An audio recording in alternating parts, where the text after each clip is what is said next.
What up, everybody? Welcome to another edition of Cafecito and Canes. We are here to discuss the upcoming matchup with South Florida, the USF Bulls, who are coming in with a ton of momentum to, wow, what the hell is up with my green screen? Okay, sorry about that, guys. That little pixelation situation, that fuzziness that's going to go in and out. I'm getting a new camera. It's on the way. It's literally getting delivered tomorrow, so hopefully it'll fix that. I don't think it's my lighting. I have plenty of lighting, but whatever. Sorry, I apologize for the for that fuzziness going in and out. But anyway, USF. Let's talk about them. So coming off two straight ranked victories, they blasted Boise State in week one. Although, to be fair, I think Boise State was very overrated. I don't think they were very good at all. They tackled horribly in that game. They looked very unprepared. They looked uninspired, turned the ball over a lot. They pretty much handed it to USF on top of USF playing very good. So they got a blowout victory there against Boise State, who, hey, they were ranked. Gotta give them credit for that. So then they go into the Swamp, albeit a not very good Gators team was waiting for them, but still going into the Swamp as a group of five team, it is a daunting task to try to go in there and get a victory in front of that crowd of close to 90,000 people against those athletes that Florida does have. And they go in there and they win a muddy, just absolute slugfest. It was pure defense. They won 18-16. There was a block punt, a safety, turnovers, bad penalties, missed tackles all over the place for both Florida and USF. We will talk about the missed tackles. That'll be an important factor. But they eke out a victory. Again, very impressive. Florida came into that game ranked. But this, I think, will be, and this isn't homerism here. This isn't just me saying it because I'm a Miami fan. This obviously will be their toughest test heading into this game now. A lot of people are saying, are asking the question, can USF do this a third week in a row? Can they get a third straight victory against a quality ranked opponent? Well, we'll talk about that. But before I do, please go check out aboutthefans.com. And also, if you guys haven't reached out to Lex, you guys from the Discord, about the upcoming watch party for the FSU game, October 4th, just want to throw that out there. There are still a lot of spots available. He told me to let you guys know. If I can plug it on my show, no problem, absolutely. Go reach out to him because there's still plenty of spots left for that. I'll put a little more info up on the screen a little later in the show, but back to the upcoming matchup. So USF's biggest weapon, no doubt, is their quarterback, Byron Brown. Very talented, solid passer, but I don't think that's his biggest weapon. I think the biggest weapon he has is the threat of the run. Dude is an absolute unit. He's huge, very tough to bring down. And it's not like he's gashing you for 7-8 yards a carry, but he'll move the chains, and he'll move the chains consistently until you stop him, and that wears down a defense. So it'll be Miami's mission on defense to take that dimension away. If you can take that away and make him one-dimensional, make him a straight drop-back passing quarterback, I think what happened on that last possession with Notre Dame will happen a lot in this game. Us getting out to an early lead will be very, very important in this one. Don't sleep on Keyshawn Singleton. I think he's their best deep threat, their best receiver overall. So, we can't have any breakdowns in coverage. I mentioned the missed tackles with in the UF game. South Florida's had 38 missed tackles now in 2 games. That is a lot. Okay, I do believe they're a very well-coached team as far as being prepared and having a game plan and executing the game plan. And they got some athletes on defense. Don't get it twisted. They can play. But 38 missed tackles, I feel like that's something we can exploit. If you go back and watch the tape of the Florida versus South Florida game, Jaden Baugh, the Florida Gators running back, was having a ton of success running the ball on that first possession specifically. USF kind of adjusted to it because you saw him. If you look at the game log, it'll say Jaden Baugh 15-yard run, Jaden Baugh 14-yard run, Jaden Baugh 10-yard run. And then it started shrinking back down to the average, like 5-yard run, 7-yard run. My point is, the ground game was there. I thought it was there for the taking. If they had remained patient, I think Florida could have grinded out a victory on the ground, maybe used Lagway a little bit more on the ground, use that dual threat aspect of his game. But they kind of went away from it. And I don't see Miami, if they have success running the ball early in this game, I don't see Miami going away from it at all. They're going to get a lot of Fletcher, a lot of Lyle, a lot of Shamar Brown. All right. And we're just going to lean on them and wear down that defense. Now, many people thought, specifically because of PFF grades, I think many people thought Florida had one of the best offensive lines in the country. I said no. No. In the offseason, I disagree. I think they have a couple of guys that are studs that are future NFL guys, but as a unit, they have issues. The issues kind of showed themselves in that Long Beach or Long Island game or whatever. And then they kind of showed themselves in this game too. So I don't think Miami's going to have the same issues here, even though, by the way, shout out to the PFF guys. I was listening to their take on this game and their prediction. Both of them predicted Miami to win. One of them predicted Miami to cover, actually. And one of the things they mentioned is, I guess, Florida's D-line, USF's blitz, put a little pressure on Lagway, but their front four, their D-line really didn't get any hurries on DJ Lagway. No pressures, no hurries, nothing. So DJ Lagway had a lot of unforced errors. He just, from a clean pocket, having plenty of time, made a bunch of mistakes, a bunch of misfires. He had an interception deep down the field. I don't see that happening with Carson Beck. I feel like USF, they can bait you into those deep throws, and Carson Beck is not going to be baited. He's going to take whatever the defense gives him, and I think that's kind of the kryptonite for that USF defense. If you just take it in small chunks and you're fine with that, you're fine taking the 4 to 5 yard plays, you're fine running the ball and just moving the chains, I think we'll be fine. Because the Gators actually dominated time of possession in this game. I don't know if you guys noticed this, but the Florida Gators had the ball for 34 minutes, and the South Florida Bulls had it for 25 minutes. To me, that's domination as far as time of possession goes. And to still lose by 2, obviously some things went wrong. Again, you had the turnover, you had the block punt leading to a safety.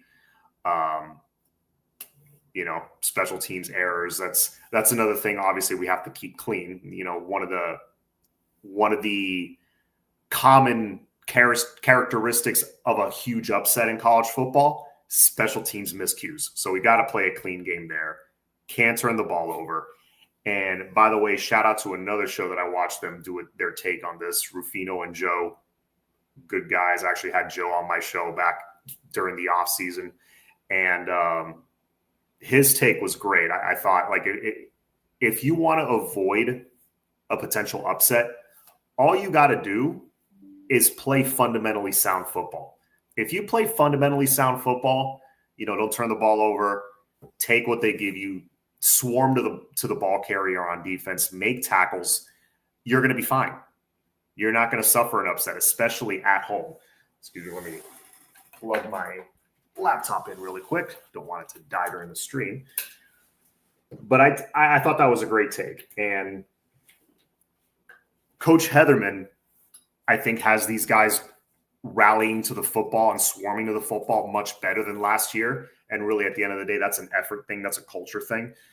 So I think we've improved greatly at that. And, you know, and I said it on Flow Show the other day. I think this, actually, I don't remember if I might have said it offline after the show or during the show. I don't remember. But I believe this defense has a little bit of nasty in them. I think they have a little bit more bully to them than they did last year. We didn't have that. We totally were missing that on defense. Now you got Mohamed Toure. You got Jacoby Thomas. You got Popo. You know, you got these guys that'll lay the boom on somebody. Okay. So they can beat up Byron Brown throughout the game. So, you know, and again, they'll fly around and they'll swarm to the ball carrier. As long as we can do that, get off the field on third down, because actually USF was only 6 for 16 on third down in that game against the Gators. So, you know, if you keep them to that kind of percentage, I think you'll be okay. Because on offense, I'm honestly not that concerned. Our offensive line will lean on them. And Chase Smith, yep, another one. Thank you, Marine. Chase Smith's another one who can lay the boom on people. 6'4", 230. He can really hit. Glad to see him finally healthy and become a part of this defense. And then you got our D-line, who did a tremendous job against Notre Dame. Obviously, they did their thing against Bethune. No shock there. So, yeah, I like what Smooth's saying here. Play him straight up. Stay disciplined on pass rush. Nothing cute. No big mental mistakes. There it is. I totally agree with that. Totally agree with that. So, yeah, really that's my take on the whole thing. You got to stay away from the turnover ball. Just take those dink and dunks, throw a little screen in there if they start coming after you. Fletcher left, Fletcher right, Jordan Lyle left, Jordan Lyle right. Hopefully he's healthy for this game. I think he will be. I think they left him out of the Bethune game on purpose to prepare for this little stretch run we have. I see the spread right now, 17.5. I see it being around that kind of point differential. I could see Miami winning by 13 to 17 points. I could see this game going very quickly because if they're going to try to run Byron Brown a lot and then we're going to run a lot on our end, you know, it could go quickly. Although if we get ahead early, you never know. Then they might try that hurry up stuff. And if we stop them, they get off the field. We'll see. We'll see about that. Hopefully weather's not a factor. Although if it starts to rain, I think that just favors us even more, because now that lightning fast, no huddle offense that they have, where they're just going to hit you with the quick stuff all day, that kind of takes it out of the equation, in my opinion. I don't know about you guys. When we tackle their QB, we must be careful to not draw a needless targeting penalty. I smell an officiating rat. Look, I'll be the first to admit, those penalties against the Gators in that game, I understand the Gator fans being a little upset. I do. I agree. You got to stay disciplined. You got to be careful. Have to spy the QB, obviously. And we have athletes to do that. We got Wes. We got Toure. Cam Pruitt might be able to do it. So you got some guys. I'm not too concerned there. Can't let that QB dictate the tempo with his scrambling. Agreed. But tell me your thoughts. Tell me your guys' thoughts. I'm not going to be on here super long, by the way. No guest. Just want to chat with you guys a little bit to discuss thoughts on the game. Throw them into the comments or into the live chat. What you think the prediction? What you guys think the score will be? If you think we'll cover that 17.5 spread. John, what do you of CJ Daniels? What do I of CJ Daniels? What do I know of CJ Daniels?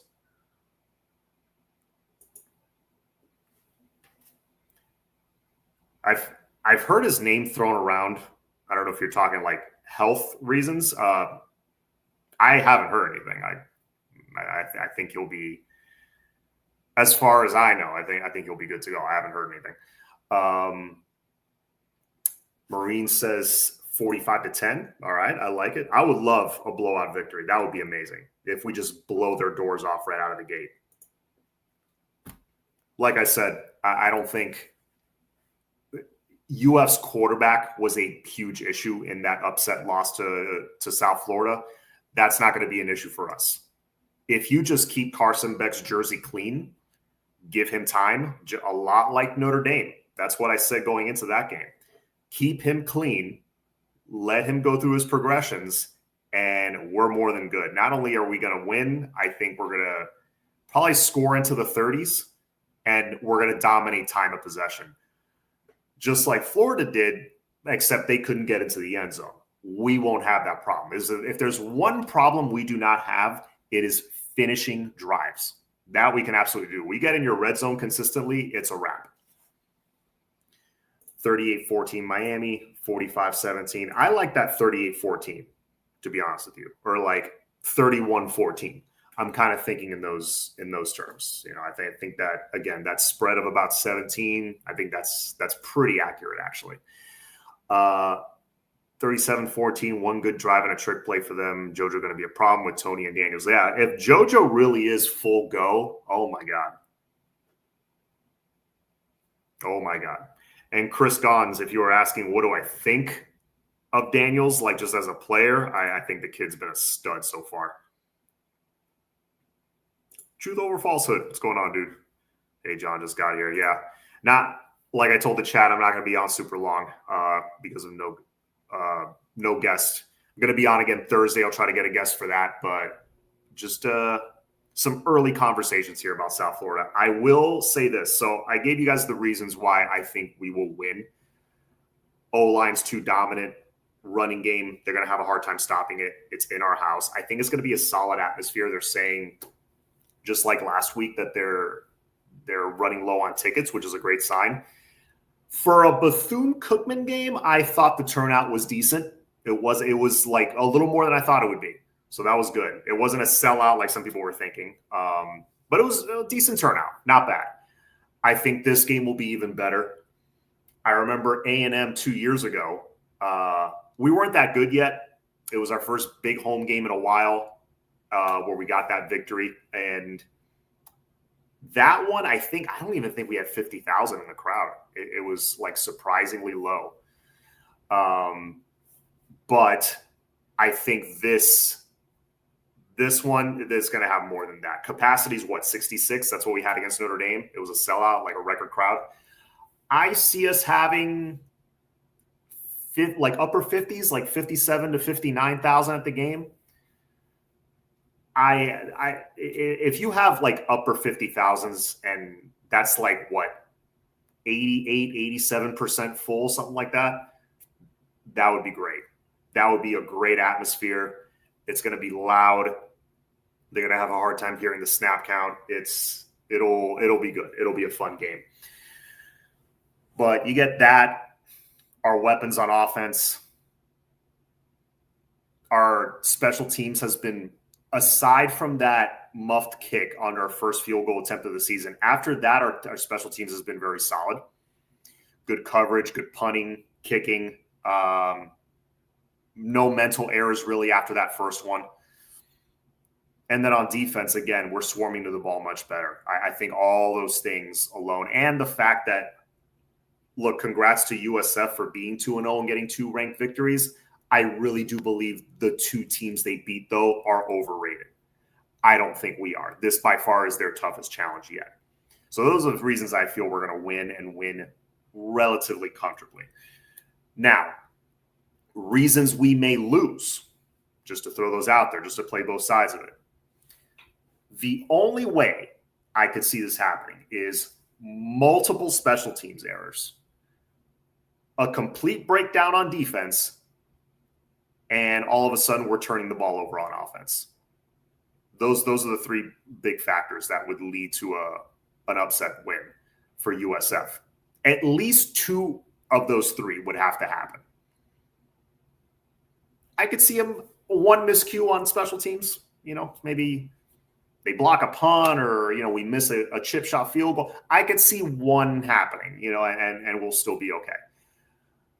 But if we do that, but we take care of the football and we're tackling well, I think we're okay still. But yeah, those are the possible reasons that it could lead to an upset, possible disaster. But it would have to be like all those things happening. John, I love Corey Heatherman's intensity. The man has a lot of energy in attack mode. I agree. I actually did not go to the Bethune game. I watched it on TV, but I noticed that because I was at the Notre Dame game. I didn't get to see him on the sideline. They showed a lot of Corey Heatherman on the sideline at one point in the game. I agree. I love him too. Flo, what's going on, dude? Their QBs didn't get outside of us much. It was more between the tackles. Oh, you're responding to truth or falsehood. Let's see what your question is, sir. You think we do better in setting the edge and containing mobile QB? We didn't do good the last 2 games. Yeah, let's recap that. Let's talk about that. So CJ Carr started running the ball a little bit towards the end of the game, though, like last couple of drives. And it was more up the middle, design runs. It wasn't like the other comment was saying, like it wasn't too much, in my opinion, lack of discipline. I thought they were just well-executed plays. And the touchdown he scored was from short yardage. So, I wouldn't say I was alarmed by what CJ Carr was doing. I think it kind of surprised people because most would say that he's not the greatest athlete in the world. I think he showed he's a little better athlete than people thought. And then against Bethune, I mean, look, it's Bethune. I don't, like I always say with those FCS games, I don't take too much from it either way. I don't get too hyped. I don't get too down. People look at those games and they think, oh, well, it's an FCS opponent. You want perfection. You want to go for perfection in every game, but it's just not possible. Football's too messy of a game, especially college football. So people go into one of those games and think, oh, we should win 67-0 and it should be absolutely perfect. If we even allow a completion or a first down, that's terrible. But it doesn't work that way. Go back, watch tape of us in the early 2000s playing FAMU and playing Troy. And, it's like you have your miscues. You have a drive here and there that's not so good. Those games aren't always perfect, but you get the dominant victory like we did. Yeah, that's all I have to say about that. And really, you don't really get up for those games as much. It just is what it is. So I'm not going to read into those first two too much. And also it's the 2 extremes, right? You got top 5 opponent and then you got FCS opponent. Now it's more opponents kind of like in that middle where, can't take them lightly because they'll beat you if you take them lightly, but you are more talented and you should beat them if you come prepared. But that said, to answer your question, you think we do better setting the edge? I think with our DNs, yeah. We do a better job containing, but I'm sure Alex Golesh is going to see the tape and say, okay, maybe they're a little vulnerable up the middle for those design runs. Maybe let's try a few. Byron Brown certainly doesn't shy away from contact. So I could see him doing that, but we just have to hold them to minimal gains. We have to swarm. We got to get them to the ground quick. Keep them to 4 yards or less. He's been unbelievable, CJ Daniels. Yeah, that's what I meant. Yeah, that's what I meant. What do you think? Yeah, he's been awesome. CJ, he has been a lot like Carson Beck, has looked more like 2023 Carson Beck. CJ Daniels has looked more like 2023 CJ Daniels. Last year, if you're going off of last year's tape, that's not the best tape to go off of. It depends how you look at it, because he had an injured foot that he required surgery on at the end of the year. He played on that injured foot all season in the SEC, didn't lose his starting job, and racked up almost 500 receiving yards. Again, in the SEC. So it depends how you want to look at it, man. I thought he performed admirably at a much higher level of difficulty and competition. Now you bring him down to the ACC. While we do have a tough schedule, and we are facing some tough secondaries like Notre Dame week 1. Now CJ Daniels is fully healthy. He's got a little bit of that explosiveness back. You put that in the ACC now, I think it spells trouble, especially after how he performed week 1. He's really developed nicely. Lightfoot will be big in this game. Yeah, our entire front seven will be big in this game. CO we don't contain real good. Also, we had a bad eye discipline from, I think, Keontae Scott in both games, although he's been really good. The coverage bust in the Notre Dame game, was that Scott or Toure? I heard people say it was Toure, and people said it was Toure on the tight end, the long tight end play, but it wasn't. I think people could just kind of automatically started blaming him. I'm not sure if it was Scott or Toure on that one touchdown that Notre Dame had early. It's just, but yeah, it is lack of eye discipline from whoever it was, right? Just don't get lost in coverage. Don't start peeking into the backfield. Scott did do that in the Bethune game. He had a hell of a game. I think he was ACC Defensive Player of the Week. But yeah, you just got to keep your assignment for like a second or two longer, and we're good. We're golden. But what I don't see this year, and tell me if I'm wrong or not, but so far I don't see the communication issues. I see them communicating pre-snap much better. I was watching for that on a couple of possessions, and it seems like they get the message to everybody much quicker. They're ready right before the snap, and they go. They don't look confused. They don't look lost. I see the same result from last year where we just wear them down. Mm-hmm. Justin Scott, Akeem Mesidor, Armando Blunt, David Blair, D-line's much better and deeper that I've seen us have in a long time. Yeah, agreed. Ruben Bain's looking like the old Ruben Bain. Yes, he looks like an upgraded version of the old Ruben Bain. I'll end with this because we're almost at the half-hour mark. By the way, guys, thank you so much for coming on and chopping it up with me. Let me just. If you give me a second, let me just get this ready so I can type it on the screen when I have a moment. The watch party for Orlando. I know a couple people have asked. I put it on my social media, on my Instagram story, but Lex, I know, has some spots left, and yeah, just wanted to get the information out there. If you want to reach out to him, you know what? I'll just type it into the banner right now. If you guys bear with me real quick.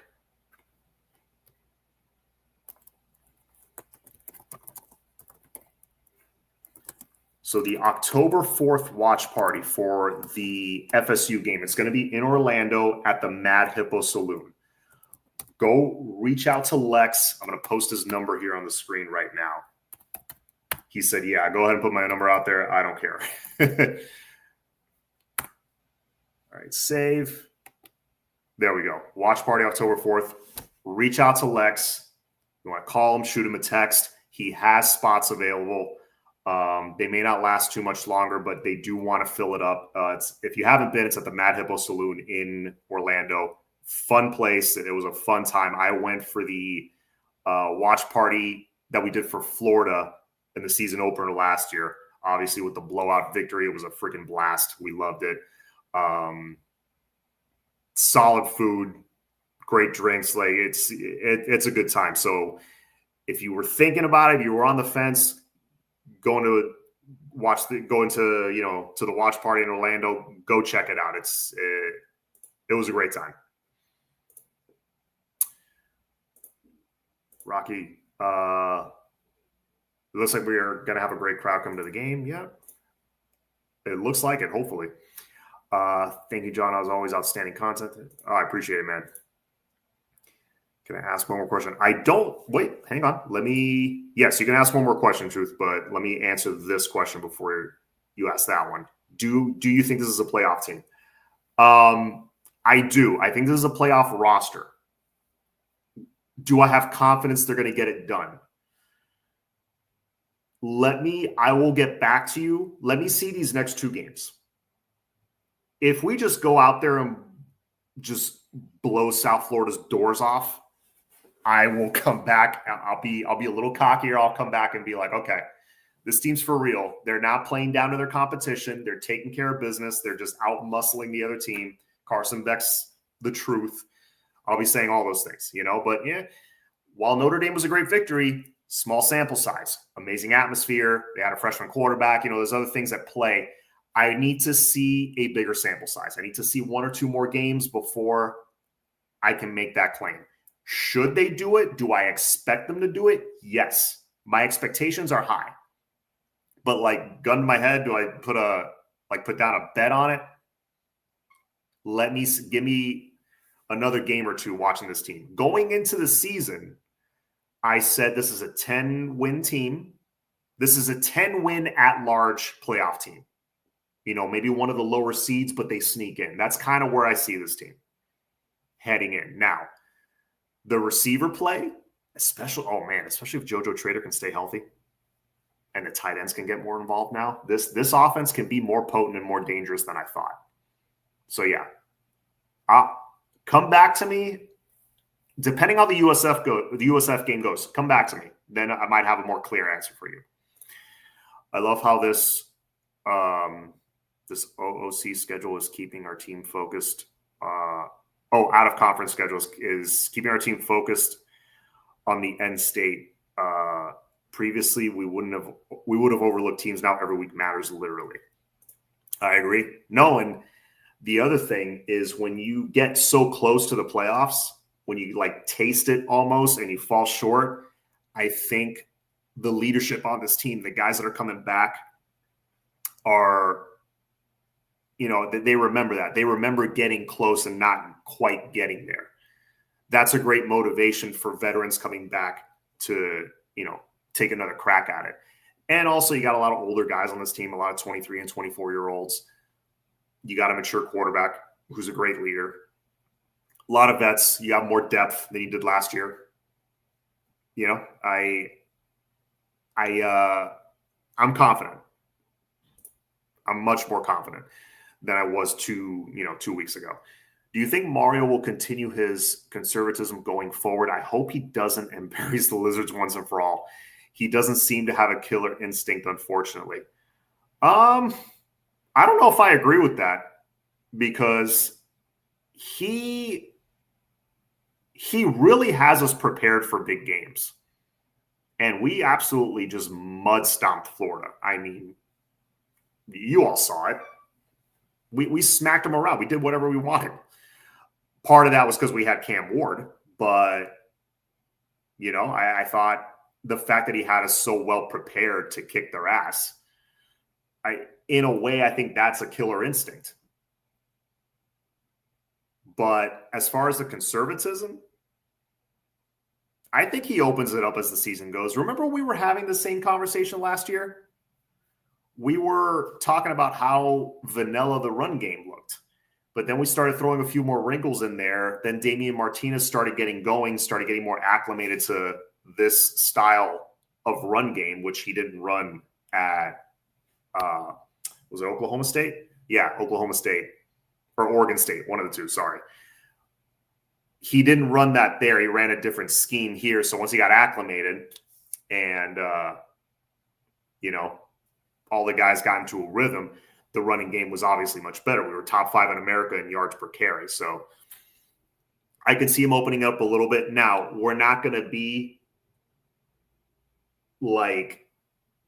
I don't know who the comparison will be, but we're not going to live on creativity. I think what we do is we lean on our offensive line and we lean on the fundamentals. But there were many times last year where Mario gave the keys of the offense to Shannon Dawson. He pretty much gave him the keys for the entire season, in my opinion.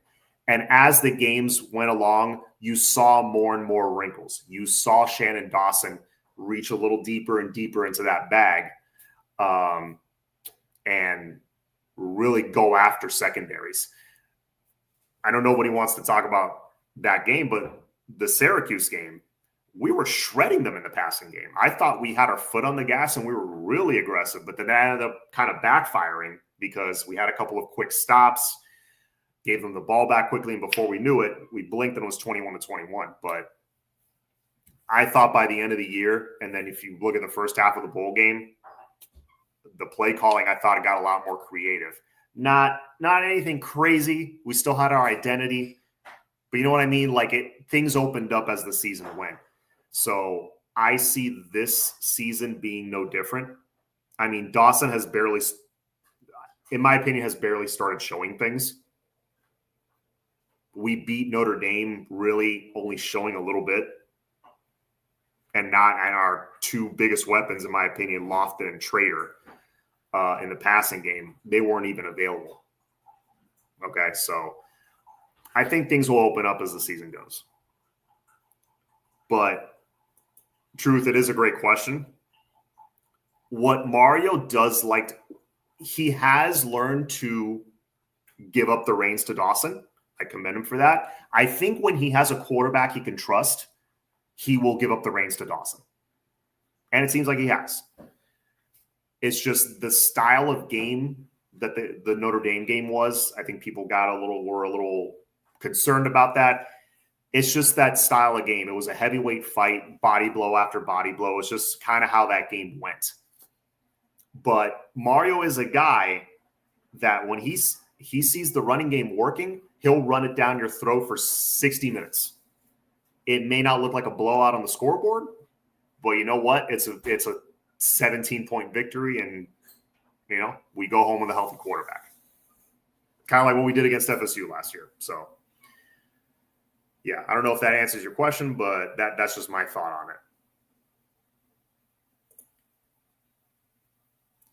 Yeah, we did on good times. You're right, John. Yeah, I guess from seeing the Notre Dame game with Thune on conservative, that's why I said that. Yeah, no, it's a good point. It was the same thing last year, and then just kind of opened up as the games went along. I feel like it hit peak open playbook against Louisville. We kind of had to, but we did it. It worked.